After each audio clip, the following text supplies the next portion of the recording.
Today we will be working on a 2008 Mazda 3.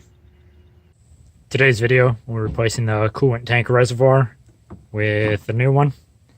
My old one has some hairline cracks along the top here. Before replacing the tank, make sure your car has had enough time to cool off. You don't want to work on it while it's hot. First thing you want to do is take off these two hoses. Just take a pair of pliers and pry open each one of these little clamps. Pull it back, and you should just be able to pull the hose off with a little bit of force. Next, there are two clips. They're down here and on the back side right here.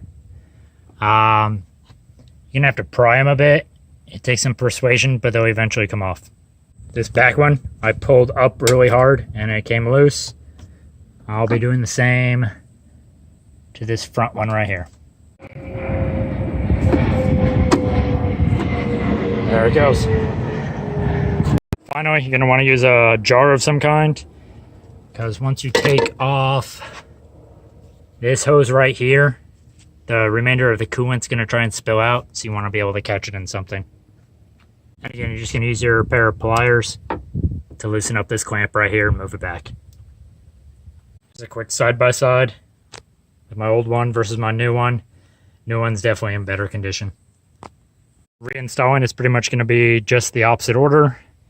We're going to take our big hose and reattach it to the big pipe. Once your hose is connected, don't forget to put your hose clamp back on.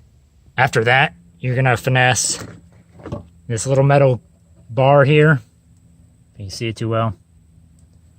Back through these grooves on this side and the back. It does take a bit of force, but both of them do go back on. There's the other one. Next, you want to reattach your two hoses back onto these. And don't forget to put your clamps back on up here as well. Next, you want to refill it with some coolant. I use the pre-mix stuff, but just make sure you don't go over your max mark, which is right on here. Finally, after you're done filling it up, don't forget to put your cap back on, tighten it all the way down, and you will be good to go.